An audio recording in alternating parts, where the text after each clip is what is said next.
மக்கள் மத்தியில பேசும்போது அதாவது அரிட்டாப்பட்டியை வந்து காப்பாற்றுறதை விட எனக்கு யாருக்கு ஓட்டு போடுவீங்கன்றது எனக்கு தெரியும் அப்படின்ற ஒரு வார்த்தையை வச்சுட்டு போயிருக்காரு.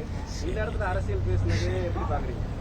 அவர் அரசியல் பேசுறதுல அரசியல் செய்ய வந்தாரு, அவியல் பண்ண வந்தார், அரசியலோட அவியலும் செய்ய வந்து பார்த்தாரு.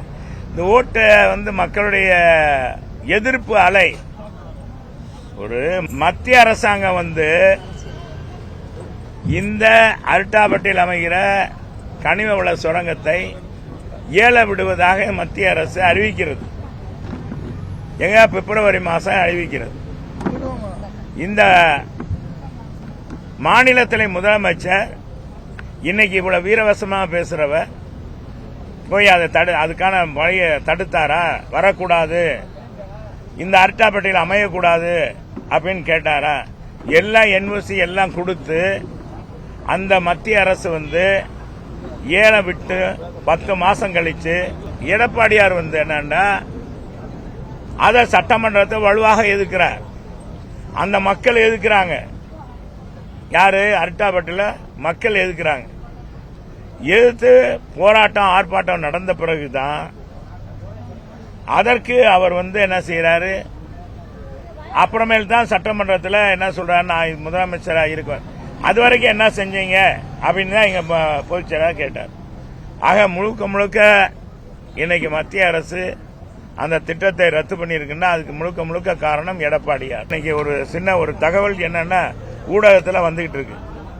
திமுகவுடைய பொதுச் செயலாளர் இன்னைக்கு தமிழகத்தில் மூத்த அமைச்சராக இருக்கிற திமுகவுடைய பொதுச் செயலாளராக இருக்கிற மூத்த அண்ணன் துரைமுருகன் வந்து ஒரு தவறான தகவலை பேட்டி மூலமாக சொல்லியிருக்கிறார்.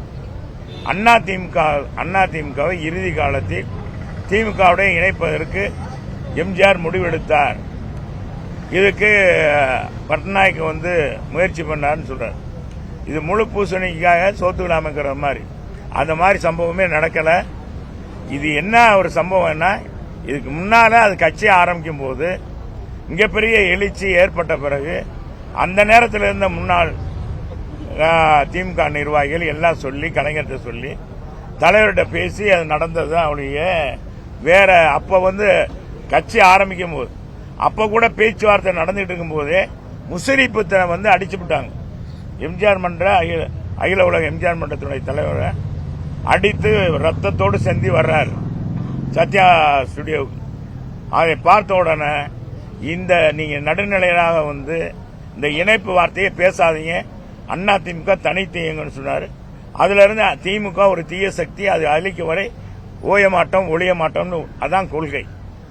இறுதி வரை அதே கொள்கையில தான் புரட்சித் தலைவர் இருந்தார். அதை 3 முறை வெற்றி பெற்றார். எப்பாவது சந்திச்சு பேசியிருக்காங்களா?